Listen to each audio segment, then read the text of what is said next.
और गुरु रविदास जी के शब्दों में जो है कई जगह खलास चमार और चमारा चमार शब्द का प्रयोग हुआ है। वही गुरु ग्रंथ साहब में भी गुरु अर्जुन देव जी ने उनकी वाणियों में कोई काट छाँट नहीं कि उनको उसी तरह से जो है उनकी वाणियों को सटीक लिखा गया। कह रदास खलास चमारा बेगमपुरा शब्द में ये शब्द आता है। तो उन्होंने भी कहीं ना कहीं इसको, यदि वो हीन मानते तो वो चाहते तो उस शब्द को हटा भी सकते थे, लेकिन उन्होंने भी शब्द को नहीं हटाया।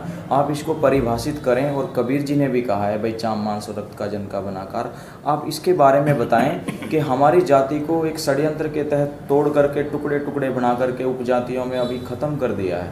अगर इस तरह गुरुदेव, धन गुरुदेव, जय गुरु रविदास, धन गुरु रविदास, सतनाम सतनाम सतनाम। जगत गुरु रविदास जी महाराज अपनी पावन वाणी के माध्यम से संदेश देते हैं। सभी चमार जो जनजूनी कहता, चेतन ब्रह्मा भी चाम में रहता, चेतन चाम से होत न्यारा, सभी ठाठ मट्टी का सारा। चाम की उत्पत्ति चाम का व्यवहारा, कौन रे पंडित चाम से न्यारा। चाम के घोड़े चाम के हाथी, सभी चमार कुटुंब के साथी। पंडित कहकर तू हुआ अभिमानी, पंडित पिंड की सार ना जानी। तू चमार पंडित सोधाई, अगर तू चमार नहीं है ये तुचा चमार की उतारो भाई। सतगुरु सैन समझ जा भाई, दास रविदास कहें समझाई। तो गुरु रूप प्यारी साध संगत जी, सारा संसार चमार है। सबसे पहले हम सब के शरीर पे पहला अक्षर चमार का च है। चमड़ा सब के शरीर पे है, चाहे कोई जिस दिन वो चेतना निकल जाती है तो ये सारा ठाठ बाटी का बन जाता है। क्योंकि जब किसी की लास्ट समय होता है तो सब कहते हैं भाई ये तो गया और इसको उठाओ, जल्दी करो, ये तो मट्टी है, इसकी मट्टी को ठिकाने लगाओ। इसलिए जगत गुरु रविदास जी महाराज ने समुच्चे मानव समाज का भ्रम दूर करने के लिए कहा है कि सभी चमार जो जनजूनी कहता, चेतन ब्रह्मा भी चाम में रहता, चेतन चाम से होता न्यारा, सभी ठाठ मट्टी का सारा। चाम की उत्पत्ति चाम का व्यवहारा, नर मादा दोनों का शरीर चाम का है और उसी से उत्पत्ति हो रही है। और चाम का व्यवहारा, हमारी जो जीव है वो भी चमड़े की जीव है, उसी से व्यवहार हो रहा है। क्योंकि किसी चीज का मोल तोल जो होता है चमड़े की जीव से होता है। इसीलिए महाराज जी ने कहा है चाम की उत्पत्ति चाम के व्यवहारा, कौन रे पंडित चाम से न्यारा।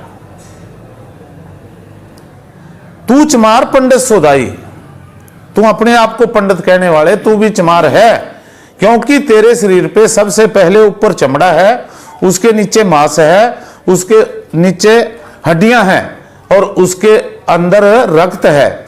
इन चार में से अगर हम आपकी खाल उतारेंगे तो आपको बहुत तकलीफ होगी, मांस निकालेंगे बहुत भी तकलीफ होगी, और अगर हड्डियां निकालेंगे तब भी बहुत तकलीफ होगी।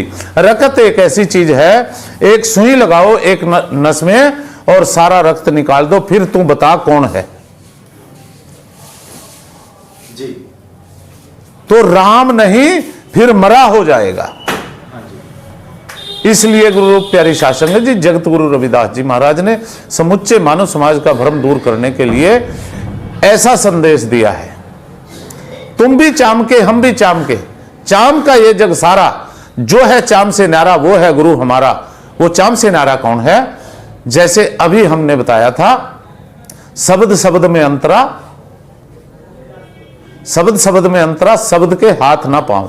वो शब्द कौन सा है? जो आप सब के अंदर चल रहा है। ये बाजीगर परमात्मा इस तार से सारे संसार को नचा रहा है। कौन सी तार? जब अंदर जा रहा है तो सो और बाहर जा रहा है हम सो, हम सो, हम सो, हम। इसी से सारा संसार नाच रहा है। इसी को महाराज जी ने कहा है जो है चाम से न्यारा वो है गुरु हमारा।